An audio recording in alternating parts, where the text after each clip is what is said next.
Assalamualaikum warahmatullahi wabarakatuh. Perkenalkan, nama saya Divara Nurmira Paltal dari kelas 10 5, nomor absen 11.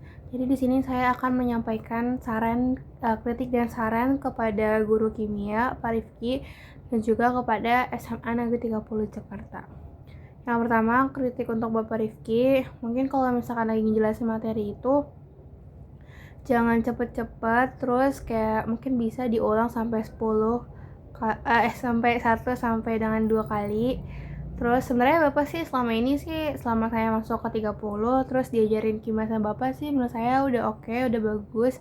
Tapi mungkin itu kritik dari saya.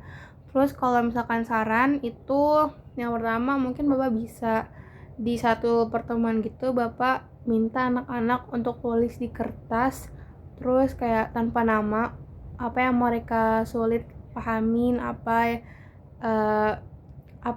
apa yang mereka sulit pahamin, terus kayak di pelajaran kimia, terus Bapak bisa jadiin itu bahan evaluasi. Dan bisa juga kalau misalkan lagi ngasih tahu rumus kimia atau ngasih tahu cara penyelesaian rumus kimia itu, sebisa mungkin itu tuh kayak dijelasinnya dengan bahasa yang mudah, dengan kayak cara singkat gitu loh. Kalau misalkan ini tuh ada cara singkatnya biar bisa dapat segini gitu. Pertama Bapak jelasin dulu nih rumus aslinya, terus abis itu Bapak langsung jelasin cara singkatnya tuh kayak gini-gini. Terus kalau bisa itu Bapak sering-sering ada praktek gitu pada dalam kehidupan sehari-hari, karena ada beberapa murid itu yang kayak cara belajarnya itu dengan secara langsung gitu, praktek secara langsung. Terus itu aja dari saya. Terus untuk kritik dan saran untuk SMA Negeri 30 Jakarta, kritiknya yang pertama karena kita habis ujian, mungkin menurut saya sistem ujiannya harus lebih diperketat lagi, lebih diawasin lagi untuk meminimalisir kecurangan. Terus juga mohon banget untuk guru-guru yang ngasih tugas di atas jam 8 ataupun jam 9 itu dikurangin lagi, karena mungkin bisa aja karena menurut saya itu di atas jam 8 atau jam 9 itu murid-murid itu udah waktunya istirahat, apalagi mereka tuh kan udah seharian di sekolah, apalagi yang belum eskul gitu.